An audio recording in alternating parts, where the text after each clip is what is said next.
Hey, welcome to the Business Growth Journey. I'm your host, Nick Termini. Fired up to have Andrew Haddadi on here today. Andrew, welcome to the podcast. Pleasure to be here, Nick. Pleasure to be here. Andrew, so to get started real quick, how do we know each other? We know each other through a real estate deal we did about 2019, 2020. That was a fun time. You were working for a commercial firm, and I was communicating with someone at the firm that reached out to me, guess through cold call. I thought I was talking to someone who was in venture capitalist trying to expand the growth of my business. Eventually, I figured out he does commercial real estate. Decided to meet with them in person. And then being there, I got to meet the team. And then they introduced me to you, and you were to take over my file. And from there, we went building shopping. All kinds of cool stuff we looked at back then. So Andrew, you brought up a great point. I was coming out of the corporate world where I worked with, scaling companies, helping them grow to multiple locations. And that was what you were about to do, right? With Cuddle Up Pup, is go to your second location. Yes. At the time, that was the time when people were joking about the Rona. I remember being in my kids' middle school, and the kids were like, "Oh, don't give me the Rona." Okay. So it was nothing serious, right? So, I was blinded at what the future was going to bring. And, we were shopping for a property. And I mean, we've looked at some stuff from skating rings to the abandoned molded. Golden We had Corral. to have a respirator to go in the Golden Corral. Yep. We finally found the property that I kept passing by because it just didn't fit my 11,000 square foot size. And we decided, okay, great property, we'll head on. So you brought me, we made the offer, and we're like, boom, took it. And I'm sitting here signing it. And like I said, it was like before the ink dried, that joke of Rona went to something different. And you and I just went into battle mode. It was like we were in the trenches together, fighting the world, fighting everything. I don't want to relive that. It's like, both of us, you and I, we love Jim Rohn. Remember, there's a thing about Jim Rohn where he says, where some guy asked him, he's like, what is the 80s going to be like? He's like, the 80s is going to be like the 70s. He's like, well, what's the 90s going to be? 90s are going to be like the 80s. If Jim Rohn was alive in 2020, there's no way it could be like 2020. It was like the 90s, because it wasn't. You would have to be like 20s, like the 30s, because it was everything that was in textbook. We had to deal with, and I could expound more on that if you want to get into that trauma. Yeah, no, I mean, I don't know if your PTSD is healed. The podcast is called The Business Growth Journey. And you just gave a little glimpse into what your journey's been like. And we're definitely going to dive more into that. But first, let's get to know you. Where'd you grow up? Where'd you go to school? How did you get started in business? So where I grew up is interesting because I did the calculation, and I might be off one or two different places. Yeah. And some of these places I've lived in a day. Some of these places I lived in a few weeks, and some a year. But I think I calculated we lived like 23 different places by the time I was 16. So I joke that my parents were neither gypsy or military. So there's no excuse why we moved so much. It was just them being discontent. And that shaped a lot of for good and bad, it shaped a lot of my views around building wealth, the idea that having wealth could create stability, having wealth could buy a place that you could stay at and not have to move all the time. Yep. But so in my younger years, that was my journey. And then from there, I could take off, if you want to know, from career wise. I mean, we could go back to the time I was 8 and thought, I was always a big dreamer. When I was 8, I thought I was going to join the Pink Floyd band. And I don't know what Roger Waters would have done. I would have maybe offered more cowbell, but I was a big dreamer, Oh, we always need more cowbell. So you wanted to join Pink. No, I guess that does bring up a good point. So were you curious about business growing up, or what? what led you down the path you are now to own Cuddle Up Pup? Yeah, I've always wondered. My mom remarried when I was so my dad came. My dad's from another country. My dad's from Iran. He experienced a different world, having to work. Post Iranian Revolution, a lot of the views towards Iranians at that time were pretty negative. And I think he had to deal with that on himself. So he never was into business for himself. So he always took what job he could, and went to school and all that. When my mom remarried, she married a gentleman from Chicago. And they actually met in the East Coast, but he was into business for himself. So when I was younger, I got to work. He was a machinist and he had his own machine shop. So I got to work around him. He was very driven. Extremely hard worker. Taught me that work ethic. I think that the negative side to that is he drove himself. He really damaged his health because he worked so hard. That was something that I had to contend with later in life, to be like, you got to balance that. But I think that business side is where that inspired me, because then I started viewing things like, well, I want to be in business for myself. And then when I got into the work world, it was against my grain to really, clock in, clock out kind of stuff. I'm very creative. I wanted to be in something that allowed me to really use that love in something. And it could have been anything. I mean, I've been in different things, but eventually it was real estate. That was something that I kind of focused in on, and I fell in love with that. And I could talk about that journey if you want. Yeah, fire away. I mean, I know that you still have great real estate aspirations and love it. So yeah, tell us about what got you into real estate, and then kind of what was your journey getting rocking and rolling. So it really, I've worked a lot of jobs. I worked a lot in construction. Yep. During my high school years, I had a lot of different jobs, but primarily I was doing hardwood floors. My uncle has a hardwood floor business, and I was working in that, and that got to expose me to a lot of real estate investors, a lot of the big names in Kansas City. Yep. And I remember coming to the job sites and seeing these guys buy these commercial properties, these residential properties. This is late 90s. Real estate's hot. They're picking up these homes, Prairie Village, stuff like that, $60,000, flipping them for 130. And I'm like, oh my God, these guys are wealthy. And they were building wealth. So I saw that. But at the time, I eventually started working at Home Depot. I have a love for knowledge. So I had a Walkman, and I'm listening. At the time, I didn't have access to YouTube. There was no Spotify. There was no podcast. So the only thing I could listen to, or I could consume knowledge, was talk radio. So I wanted the job to push carts because I could not have to deal with people for the most part. And I just always had my headphones on and a pager.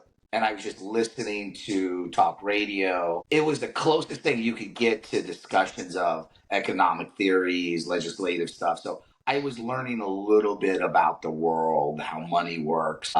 It got my foot in the door. But at that time, you then started seeing people in the real estate world come there, get materials and stuff. And then I decided that I just couldn't do just clocking in, clocking out, being bound by that. It was limiting for me. And then I was taking some classes in the community college, but I'm lost. No mentorship, no guidance from anywhere. So I can't remember what that exact pivotal point was. There was a couple. I remember this one guy gave me a book, and then that led me to go to the library and get a bunch of books on real estate.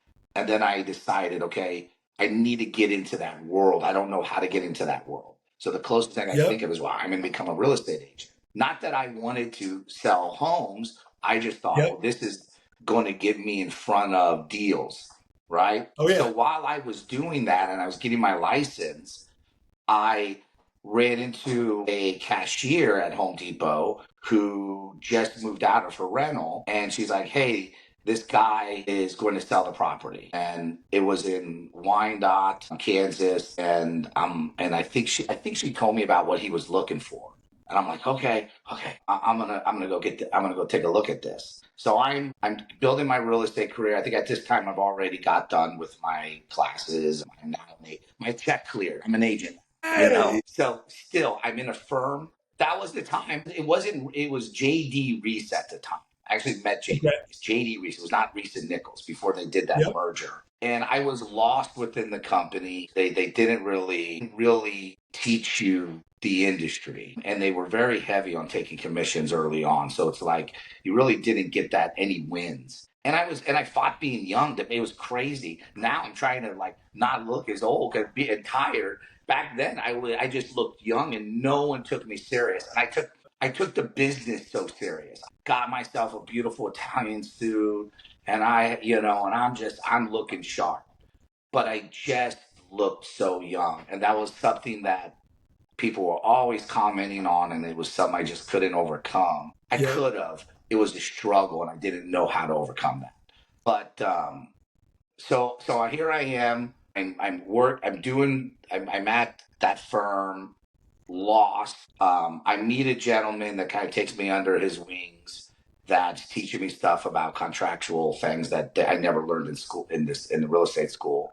But then I Yep. also am pursuing this property. This is going to be my first investment. And I'm 19 at this time. So at 19, you That have is young young. credit. So I'm building my credit. Yeah, Yep. 19. I'm building my credit, paying. I Yeah. get paid for credit cards so I could report to the 3 credit bureaus. So Yep. I reach out, find the loan officer. I go meet with this old man, and he has like 80, he had like 70 or 80 properties, and Yep. he's old school old man, and he had views of the world that were very old school. Like, I mean, he was a very interesting individual. But here I am, young, and I paid 73.5 for this house, and I'm like, wow, I got my mortgage, and then I begin fixing it up. I have no money. I'm taking my Home Depot paycheck, going and learning how to fix up the property. I got a Home Depot book, one two. I actually still have Home Depot 123. Just teaches you how to fix things, how to fix Yeah. outlets, how to fix plumbing. That's I'm leaning awesome. on people I know. It's weird because later on in life, I'm the one that people turn to how to do that. But back then, I Yeah. couldn't replace a door. I couldn't do anything. So I held on to the property longer than I should because I'm slowly, I'm paying my mortgage. I'm fixing it up, and then I finally get to sell it. And at the time, and this was kind of the first time I was able to kind of analyze the market, which was kind of cool because Yep. at the time everyone's like, "Oh, this is a dumpy area. You'll never get that kind of money." But I knew, I'm like, they have all this development coming in, Yep. the racetrack. I mean, this whole area is going to develop, and everything's going to go up. And I knew that Oh, at the so it's over in time, Legends area? so I was comfortable with the pro. Yeah, near the Legends area. Yeah, so I was off Yep. like Leavenworth Road, wasn't far from it. So I knew Yeah. that that area was going to go up in value, and so I put it on the market, sold it, and I was rich. I was rich.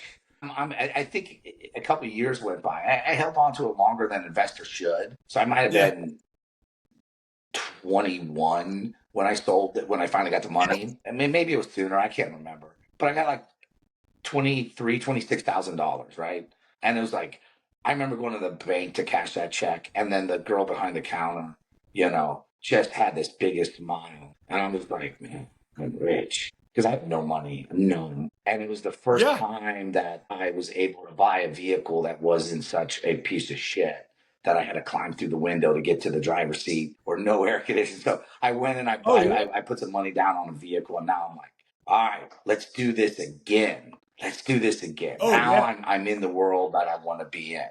And then the real estate agency side, I started seeing that as something I absolutely didn't want to be in. So the investment side, what led me to something that I wish, an opportunity that I wish didn't come by because it was a pivotal point for me, but it cost me, it was a lesson, but it cost me a lot, a lot. I still have scars over it.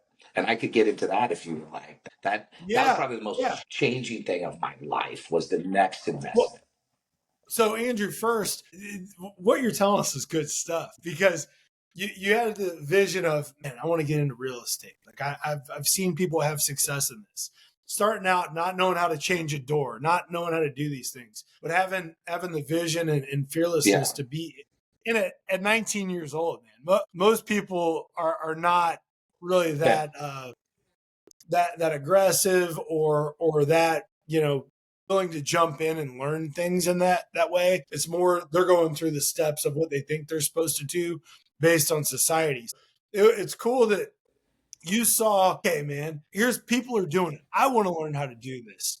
And you figured out how to jump in. And, whether you're 19 or 55, the first time you do something is the first time. And at 19, I can imagine, Yeah. like you looked really young, you're trying to look older, but you're still 19 years old. And it's pretty awesome that you just jumped in there Yeah. and figured it out. You got your Home Depot book on how to change outlets, right? Like understanding that it is a growth process for you to be able to learn a new step and then go after to the point of where you cashed your first check. And that first payday is sweet, man. Like you said, it made you want to go do it again. So that's pretty cool. It was a wonderful win. It was a wonderful win for me, and it led me forward.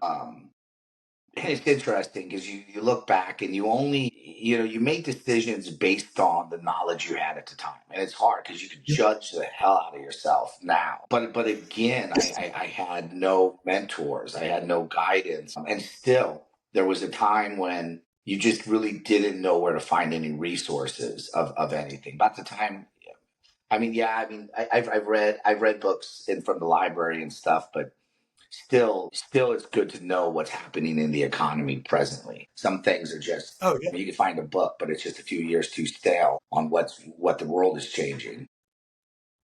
World's moving No, so fast. so so from there, I'm back into doing different jobs. And then I get an opportunity at that time. I think I will go back into doing the hardwood floors. And then a gentleman calls me in the real estate, says, I see this property. It's a beautiful property. Now this is a luxury home. So now I went from doing a smaller home, smaller type of investment property to now a larger one. Yep. And So this going is your back at this second time, deal. this home, yeah. So now I'm 22, 23, and I'm looking at an investment that when I put it on the market, it's going to be, five, 600,000. So it's Yep. huge back then. That's like having $1 million home. So I find this home in foreclosure. This is pre 2008, so they're lending money to anybody at the time, and I get this home. So but the loan structure didn't work out like I hoped. I needed to secure the property and then get a construction loan attached to that. I was Yep. not able to pull both of that off. And I knew I was going in like I'm able to just pull off purchasing the home. Big mistake because I didn't have that follow up funds to renovate this home that was distressed and in foreclosure. Yep. So I did secure the home. And at the time, I remember I learned a few things. I was like, okay, I need to keep track of the finances, what's coming in, what's coming out. I did partner with some other investors or people putting up investment funds, and then with gentlemen in real estate. Getting the funds to finish the project became a constant struggle. And that property actually Yep. went a few years. We just couldn't get the funds to finish it. The cost of the capital investments that were to secure the loan or to pay the loan, and anything to hold the property was just eating us on one end while we're still trying to Yep. raise funds to complete it. And it just became a cycle that we couldn't get out. We finally got it under contract. Someone was going to purchase it. We were going to finish it out. They backed out. And that was the final blow. We Yeah. couldn't recover from that. So we decided, let's liquidate this investment, get the investor, get anyone that had money in it paid back and all that, until a buyer came up and was involved in some fraudulent activities with this deal, which led us to lose the whole property. And that was devastating. I end up I ended up pursuing them in litigation for 5 years after that. But that was the first time where it was a Job-like experience, man. I mean, everything was wiped away at once. The house, the investment property was wiped away. I'm already in chapter 13, organizing all the debt. I mean, here's a 23-year-old learning about what chapter Yeah. 13 involves, talking to attorneys. I'm lose a girlfriend at the same time. I remember one time sitting on the couch, and I didn't even have the will. Hours I was sitting there. I just remember saying, I don't even want to be alive. I don't even want to get off this couch. I just want to die. Everything was wiped away. And the follow up shame that coattailed that, like the shame Yep. of everything was devastating. But I'm an honest businessman, and I go in and I said, okay, I have a responsibility to recoup the money lost and get people taken care of. No fault of my own. We're in this situation, but it is what it is. Yeah. So that was a very difficult journey. Looking back, I became so focused on the individuals who defrauded us, like just burning hatreds toward them. I wish I could have kind of put a tourniquet around it so I wasn't so consumed by it, so I could move on, but still Yep. parallel to moving on from it, pursue justice and get where I need to go. We did end up finally getting to trial, and they settled with us for a fraction of what they stole. And I walked away with nothing, paid what I can to whomever, and spent a few years making right to certain family members and stuff. That altered me. That made me, I call it a healthy paranoia now in a way, but it made me realize something about business. And I tell this, I was in a business group meeting recently, and I was giving this advice to someone. I said, in business, a lot of business owners will be like, okay, we're in the black, everything's going good, we're in the safe zone. And I'm like, Yep. man, I said a line farther back, like I don't Yep. ever want to get close to where you're panicking or you're like, oh, we better tighten up, because my analogy is don't bleed in the water. I mean, so much as a paper cut just is a wound that continues to be nibbled at by the sharks, and they come after you. And I've a lot of the problems that I fell in that area was, we were in distress, and we're in distress. The sharks come out, Yep. and when the sharks come out and they take advantage of you, you don't even have the ability to hire teams to go and try to seek justice. And justice is slow. And at the time you're like, oh, I'll go to court. This is easy. They screwed me. This is easy. This is breach of contract. This is this. 5 years. And it seems to be the case that anytime you have to pursue anything in litigation, 5 years, put market 5 years. So don't try not to ever leverage yourself enough that one deal will destroy you. And that was it. There are so many facets of lessons in this whole thing. You're young, your risk level can be higher, right? But never allow your risk level to be where it just completely wipes you out, right? Put a lot of eggs in the basket, leave a couple out, okay? And the older you get, you might leave a few more out. Yep. But there's times take the risk, but don't let it just destroy you. Yeah. So, I mean, and all this happened. That was that deal. Yeah. And then, so, that's obviously some school of hard knocks and painful lessons, going from the highs of your first deal to then that and it being drug out. How did you overcome the mindset when you were, felt just trapped on your couch and it really broken your spirit? How did you continue to rebuild yourself and put one foot in front of the other? That didn't come till later. That really didn't come till later. It was really when I got to the point when I was right before I took the settlement and we were in trial. The people, I just looked and said, man, if that's how you're gonna live, you want to be in the business world, and you want to your word doesn't mean anything. That quick payout means more to you. For me, it wasn't the outcome that I wanted, for sure. That was hard to accept, but I knew that I'm like, I took my pound of flesh. I took this thing to the end. Wish I would have done it differently on not letting it just eat at my soul. But Yeah. I remember, I'm like, you people were just sad. One of the gentlemen's like, you don't have a family, you don't have kids. I said, I have that.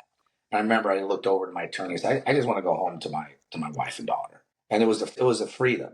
And I'm Yeah. like, you go on and be you. And I see this in the business a lot. I see people they trade their kingdom for a sword for nothing in the end. It's like if your word doesn't mean anything, and you'll hear people, oh, my word means anything. Bullshit.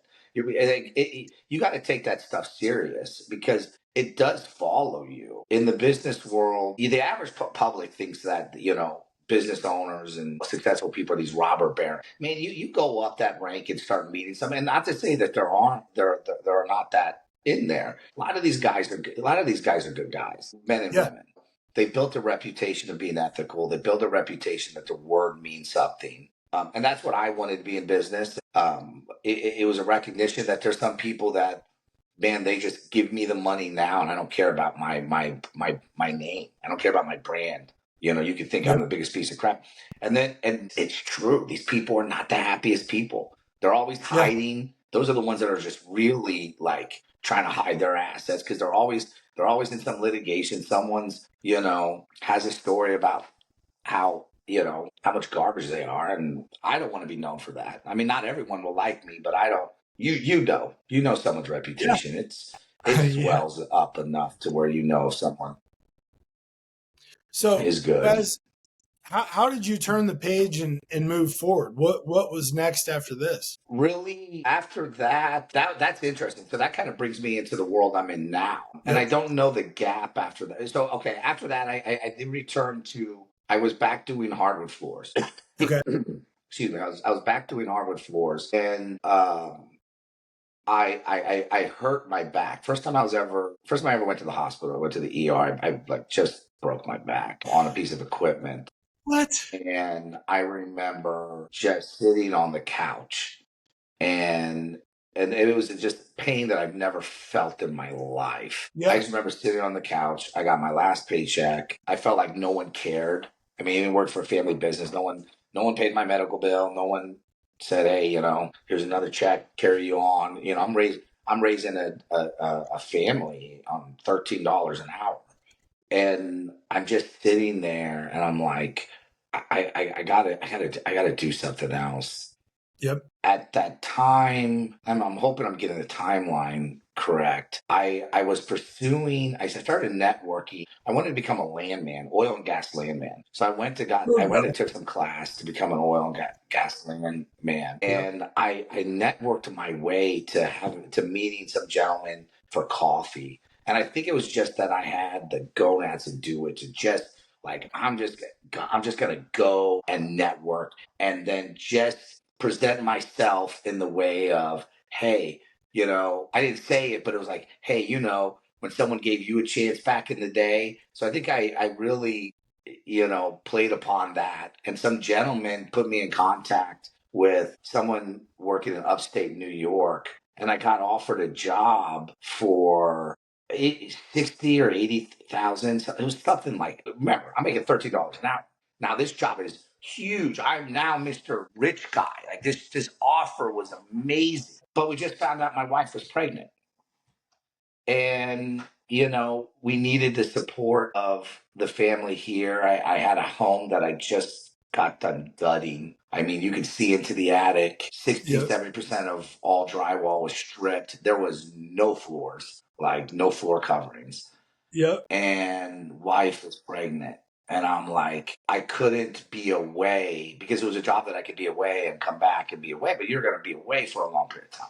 Yeah. Yeah. So I turned that down, and it killed me because upstate New York, this was my second attempt to move to New York. And the first time, there's a whole story to that, but this is my second attempt. So it killed me, but I did the right thing. And I end up calling my older brother and saying, hey, because he was in the landman field, I said, hey, you Yeah. want this job? Give him a call. And he took it. So I gave that, but so at that time I went back to working hardwood floors, and then I got injured. And then the opportunity, my wife, she was a dog groomer. When I met her, she Yep. groomed dogs. Okay. And she also at a young age worked as a vet tech assistant and stuff like that. So she was in the animal world. At this point, the only experience I had in the animal world was a job I took for a vet when I was in high school. So I Yep. had some understanding of it, but that was Yeah. it. So she was grooming dogs, and an opportunity opened up with one of the veterinarians she worked for in the past. He had this dumpy traditional kennel behind him, and then he had this trailer that he was going to turn into a dog daycare, and it was like split in half. Just everything was dumpy, dark, Yep. dingy, dumpy, and bad, and just the reputation sucked. So the I can't remember the people that were leasing it from him were going through divorce, being kicked out. I can't remember. So we had the opportunities like, okay, do you want to take over this facility? You guys run it. So we were doing that. That was actually kind of all happening the same time of me pursuing this landman job. Yeah. So it was set up to where we were going to run it, but it was going to be our own business. But we were going to lease this. It was already existing kennel, but we were going to lease it from them. And whatever clientele they had, we would get. But so we did that. We did that. Her parents at the time were involved, and we were running a dog daycare. We finally got the trailer fixed up. And I will add, my wife did have experience in the dog daycare world, but she was just a groomer. That was a service they Yep. added. So she was familiar with it. So, Mhm. so no, we did this for, I don't know if we made it a year, but there was a disagreement on leasing arrangements and what it would cost to run the business. And we decided to move on. And there's a story behind it. It's a longer one, but that was the second time in my life that we came close to losing everything. That transition from moving on from that, we did see the potential. That was when I kind of was really seeing the potential of what these businesses can do. But we moved on from that, and we almost lost everything. So from there, I returned back to hardwood floors eventually, because our goal was to go buy another facility. So like we were going to go and open up another one, this time separate from anybody, and we are going to open up another one, and Yep. that just never transpired. So my wife had to return back working for someone. I returned back to hardwood floors, and I Yep. did that for a while. And then, I just wasn't making much money. Again, 13, maybe went up to $14 an Yeah. hour. Very laborious work. If you pulled in 40 hours, it felt like you worked 80. Like you were lucky to get to 40 because your just body couldn't. It just was a hard job. And I Yep. just wasn't making much money. Here I'm a married man. One week you could bring $250. One week you could bring 600. Wasn't much to do. Yeah. No insurance, nothing. So I was doing what I can, and then when work got slow, I would go over and I'd help my wife bathe some dogs for her, right? So if I bathe dogs, Yep. that means she could take more dogs to groom to finish out. Then I started doing that, and I'm like, I'm like, hell, you make more in a day than I make in a week, right? I mean, I'm like, oh my God, you're making bank. Here we Then I'm go. looking at her Build tips, momentum, and I'm baby. collecting Lights tips on. like I'm a male stripper, man. I'm like like, I mean, it was like wads of cash, and I'm just like, this is amazing. Oh yeah. So we kind of was like, on my days I wasn't doing that, I'm working with her, and she goes from doing 8 to 12 dogs a day to 20 to 24, sometimes 28. Here we You go. know, We're building and systems. We're creating the, efficiencies. the facility we work for, yeah. Hey man, listen, that's when things changed for me. I entered that time. I had a flip phone, Oh and yeah. I didn't. Everyone's getting smartphones, and huh? I missed the Yeah. flip So phones. that I'm time I had ready. a. That time I had a. Yeah. Oh, it changed everything in my life. I started at this time. I started reading books and stuff, but like reading more books. I've always been an avid reader, but I started reading more Yep. books about business and I'll go back to Napoleon Hill, Think and Grow Rich. I credit him for a lot of stuff.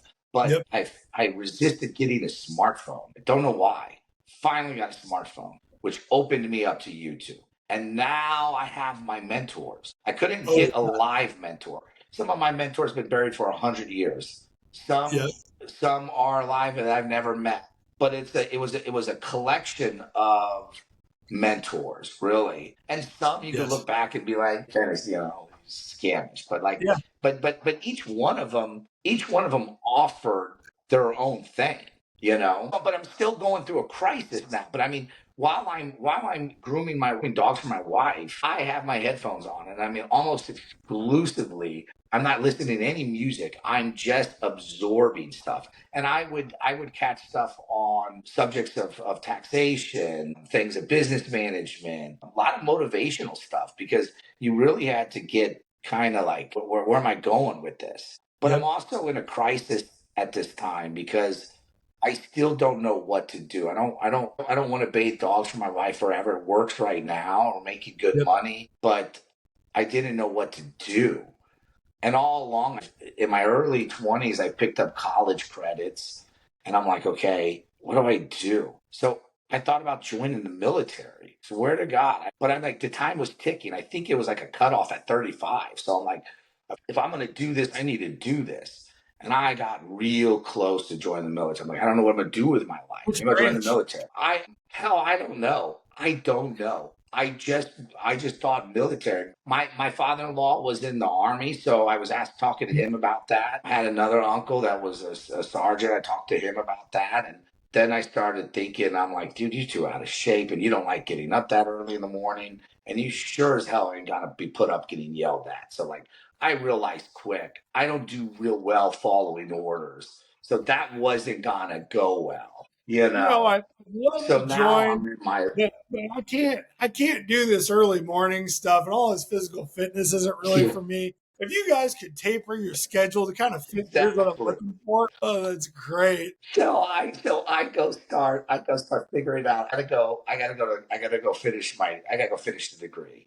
And I go start degree, and I'm like, all right, I'm gonna go finish it. What am I gonna do?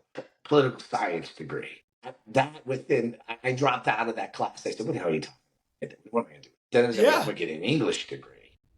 Counselors telling me that's gonna make money or whatever. I'm like, so I'm like, you know what? I most of the time when I'm working in hardwood floors, I would talk about economics to Oh yeah. people who just knew nothing. But I would talk about economics. I remember talking to clients about economics. It was hilarious. And I'm like, okay, so I will go get an economics, major in economics. And then I pursued that. And so I'm working full time.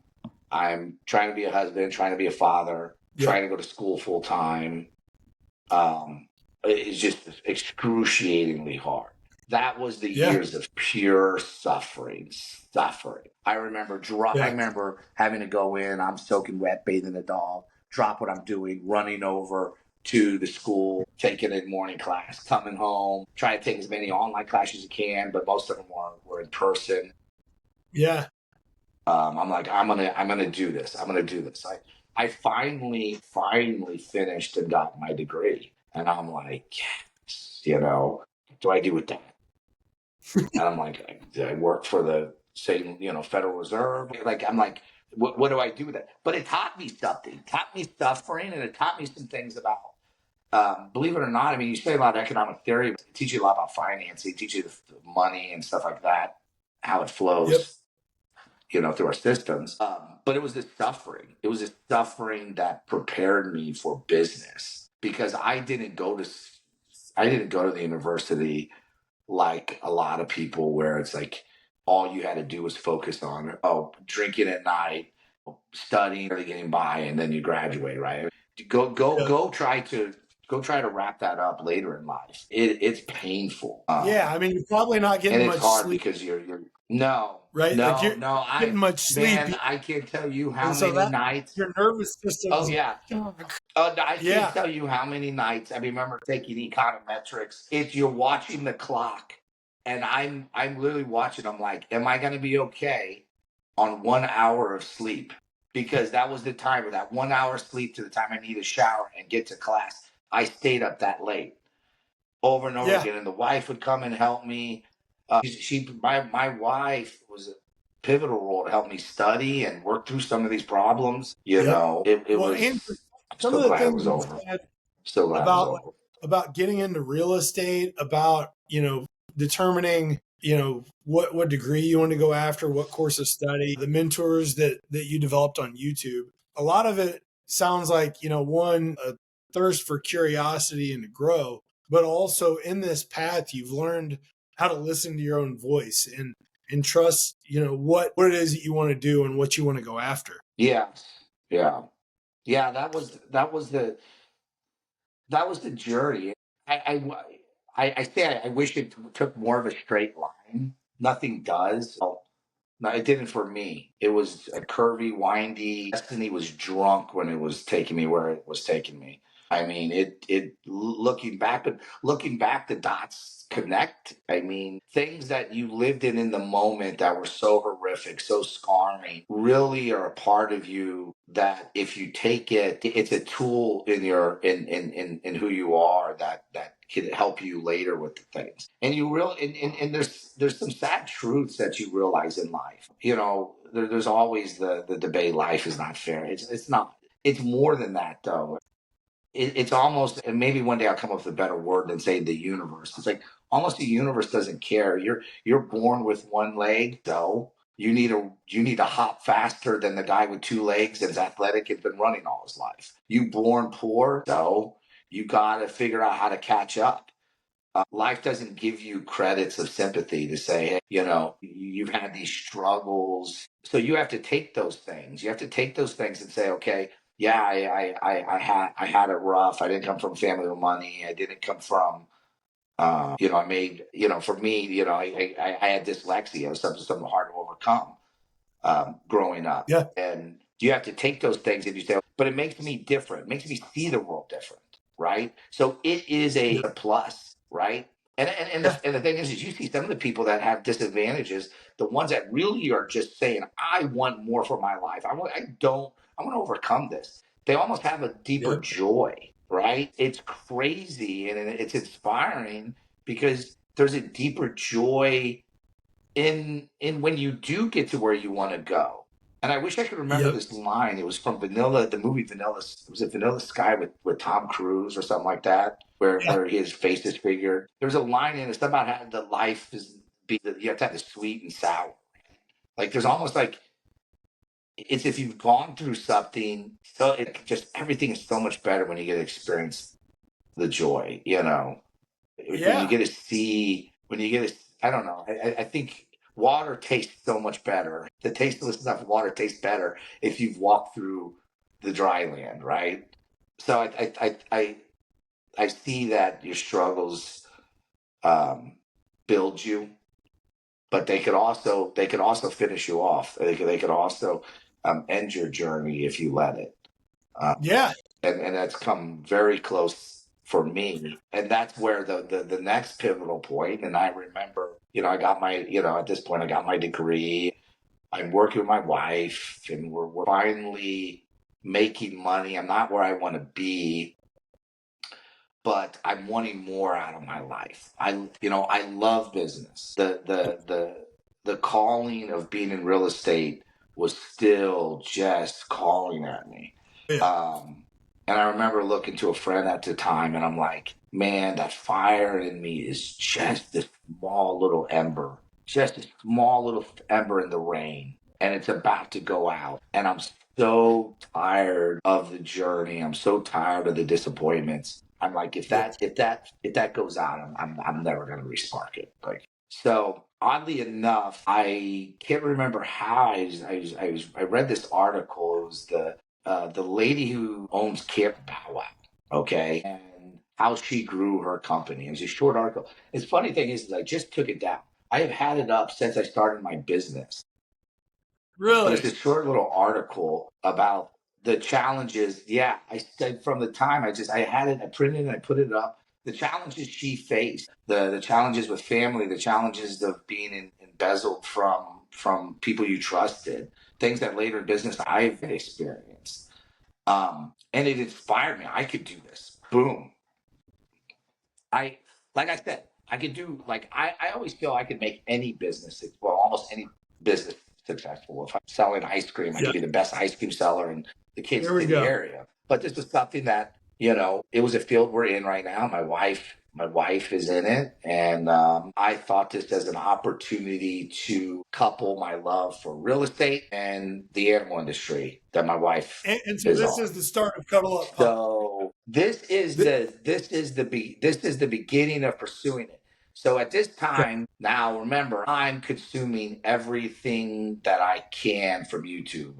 I'm consuming everything from the Napoleon Hill. Think and Grow Rich. I cannot recommend it enough as a book. I tell people you probably need to read it 3 times, listen to some of his speeches, and probably find people who could dissect it for you to kind of get that inspiration. I felt like anything I wanted is achievable, right? And I may go back one time and review some of his philosophy and see what came closer to the truth. But like at the time, I'm like, anything's achievable, man. I could do this, right? Oh no, I'm this is listening the to Robert mindset. Kiyosaki. Yeah, oh yeah. Yeah, I'm listening. So I got Robert Kiyosaki going on. I got Patrick David going on. I find Bob Proctor, love Bob Proctor, Oh love yeah. him. May he rest in peace, man, because he based his philosophy. Not only did that man read the Bible every day, he read Think and Grow Rich every day. I mean, he carried that with him. So I'm inspired by these guys, Jim Rohn, and you're learning to um, consume things that just are building you up. So, and remind me to circle back to later where I'm at today and and a lot of these things, these guys have different economic philosophies, different financial philosophies. Yeah. They do come into conflict at some point in my journey, but I'm inspired. So the opportunity came up where we could purchase the existing business that we were working at. This lady was talking about selling. So we started pursuing that. And she eventually opened up her books to us, and I started meeting with bankers. Started meeting with US Bank at the time. That was interesting. I remember trying to, because I technically wasn't working, right? I was working for my wife, but Yeah. I wasn't doing a W-2 or none of that. So if you looked at me on paper, I was making no money. Matter of fact, less like I remember one time they put me on the payroll just so I could get a W-2, and I think the Mhm. minimum wage was like $5.70. I don't know. It was some small between 5.70 and Yeah. $7, whatever it was. I think it was like five. So I was making Yep. that as a W. Like if I went back 9 years, I could probably pull 10 years. I could pull one of those and be like, "This is what I make." Really? That was like for a few weeks. So I had to appear now that now you're going to the bank. I have to appear that we're someone that a bank would want to invest in. So Yep. kicking a gear, man. I'm saving everything we have. Family doesn't have. We didn't get anything from family. So I started saving money, saving money. I started doing some odd jobs in construction, pull 3,000 here, 10,000 here, stuff like that. And we end up doing a refinance on our house to pull an equity loan. I think that was like 26,000. In the end, we had like 80,000, and Yeah. which I'm like, okay, we have 80,000 SBA. It's time was 10% cash injection. What can we do? If we can find an existing business, show their books, they're profitable, it makes everything easy. It turns out that the books weren't clean enough on their side to move on the one property on the one business acquisition. So we started looking for another, Okay. and the wife found this child daycare in Lee Summit, and Lee Summit was the Seriously? spot we wanted to go into. Yeah, and it was an option to lease or purchase, right? And the real estate in me is like, I want to own this building. There's Yes. a benefit of owning the building and then renting it out to the business. And I wanted to pursue my real estate side, let my wife pursue the animal side. We paralleled, like we were pursuing both at the time. Okay. And I became very disheartened. I'm like, there's no way we're going to get this one beautiful. I mean, it's wealthy part of Missouri, and Lee's Summit is stunning building. No way we have a shot. I'm nobody. We have $80,000. How's this going to happen? But we decided we're going to go for it, and I was able to negotiate the purchase price, but to lease it. And I'm talking to a big, this was really the income, huge real estate firm, huge out of California. I think the Central California. I mean, one of the biggest firms out there. And I'm sitting there talking to little old me, nobody. I'm talking to the room of people on the phone, trying to explain this idea of turning a luxury pet resort. So really, it's like, hey, let me have your building, and potentially in their mind, like, we're going to tear this shit up, you know. But I was able to kind of, because I think they were stuck. It was a child daycare, became a Montessori, but the people who had the Montessori moved a few buildings down. So it wasn't going to be a Montessori again because it's too close to a Montessori. Wasn't going to be a daycare again because there's other child daycares. But the child daycare structure layout of the building was completely conducive to what we wanted. So like this layout is like, because if you know our business, there's a flow, right? And it was a perfect layout. And they're like, all right. And I think they probably looked at it like, well, we'll make money off. I mean, it's sitting here. We'll make money off, renting it out to this guy. I negotiated a fantastic price for the building. I gave myself 5 years to execute the option to purchase with another 5 years that I could add on to that. And that sales price was going to stay what it was. I mean, it was wonderful. And then through the bank, I had enough money of operating expenses and to do some remodeling. And I took that down to the bare bones. And any other building wouldn't have worked. Like the way we do it when we're dealing with airborne diseases, the way we have to zone our HVAC systems, like this building was all laid out for, right? So it was perfect. But it was lacking in a lot of stuff. So I, coming from the construction world, I initially, we did have some contractors do some stuff, but I did almost all of the work from there. I mean, I was the guy who fixed the toilets. At the time, I was the guy who mowed the lawn. I was the guy who painted. I was doing everything, and it was wearing me down really fast. We didn't have any money. Yeah. And then, your terror, I'll end with that. And then you can ask questions. If you want to branch off that, I can tell you the feeling of opening the business. So Cuddle Up Pup is born, right? So at this point, we have Cuddle Up Pup. Again? How did you guys come up with the name Cuddle Up Pup? Oh, that's a good. I'm glad you asked. Good question. Going back to Napoleon Hill. Going back to that. That was when I was putting out. That was when I was. What was it? I was doing it at that time 2 times a day. I was writing out. I was writing out like my basically a statement of what I wanted. This was my goal. So at the time it was like I named the month. I named the time I wanted to achieve something. And then I named what I was willing to sacrifice to get it. Because anything in life, you're gonna if you pursue one thing, you're gonna forego the option to the other, right? That's life, right? Yep. You have to be careful when you give up things. Everything has a cost. So not only to sit there and say it's like it's an analogy with you. All right, you host a podcast. Well, you host a podcast means you are going to give up time, like we're speaking now, to do something else. Yep. What can that be? Hopefully that's not, like me, I had to make sure I'm not going to cut. The last thing I'll cut is time for my family. Did I have to? Yes. I end up cutting more time for myself. Going back to these statements of saying, this is what I want. This is what I'm willing. This is how to get there, but also recognizing this is what it costs to get there. So to sit there and say, I want to learn something, that may means you have to stay up later to read about it or watch more videos. So I actually have a file here somewhere of my definite major purpose statements, and the evolution of it looking back is amazing, because you could see me say, by this time I want to have a business plan written about opening up a business in the animal care, or at this time I want to find a building, right? At this time, and then this time there's no name, right? And then you see the evolution of, okay, this time Cuddle Up Pup you'll see Cuddle Up Pup appear. Okay, I'm going to find a building for Cuddle Up Pup, or I'm going to do this for Cuddle. And then I started looking back, and I'm like, every time I did this, I got 50%, right? It was like someone was like half of what I wanted. So I was like, but you need to ask for more.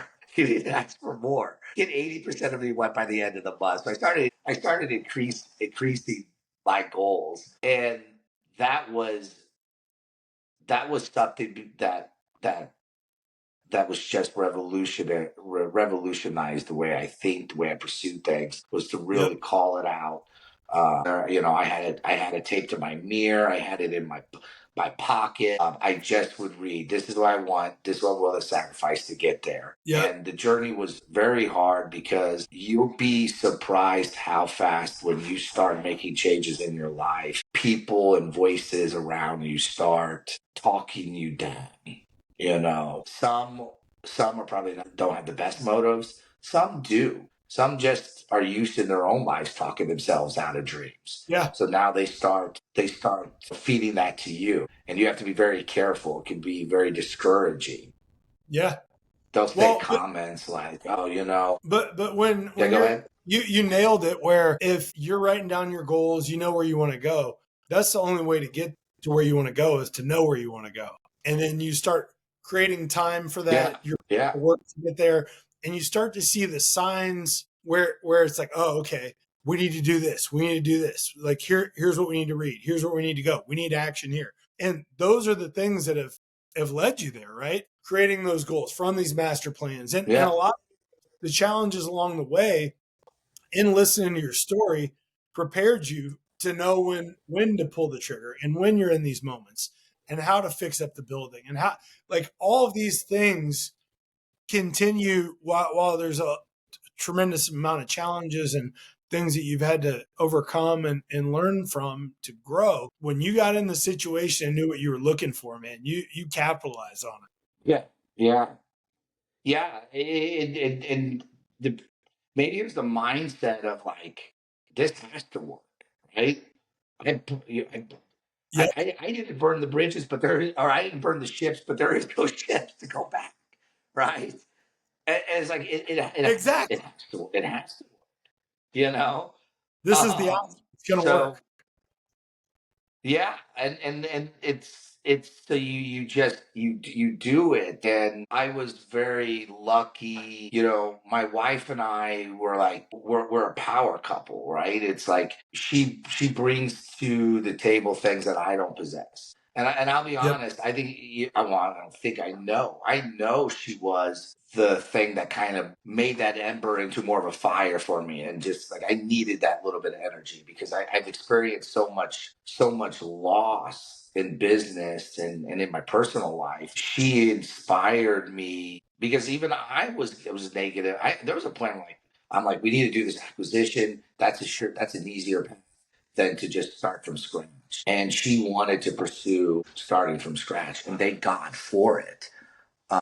Yeah, yeah, that's good. Going to, like, studying, just like I don't know who said it, but it's like setting a thermostat. Like, you set that thermostat, and it's going to adjust to get to that temperature. That's like setting a goal. You have to, if you're off, you're gonna know, okay, where do I make that course correction to get where I need back to be, and be open to the fact that nothing's gonna look like you planned. Hey, it's No going to battle take moments. plans. Like they say, no battle plan stays intact. Contact with the enemy. I mean, like, you just have to be prepared. I'm glad we put together a business plan. I know people have different thoughts about that, but a business plan, a well done business plan, does make you stop and lay out. Okay, let's really look at, what is your market. You act like there's no competition. There is competition. You need to know who that is. Don't focus on them. Don't dwell on them. I don't dwell on competition.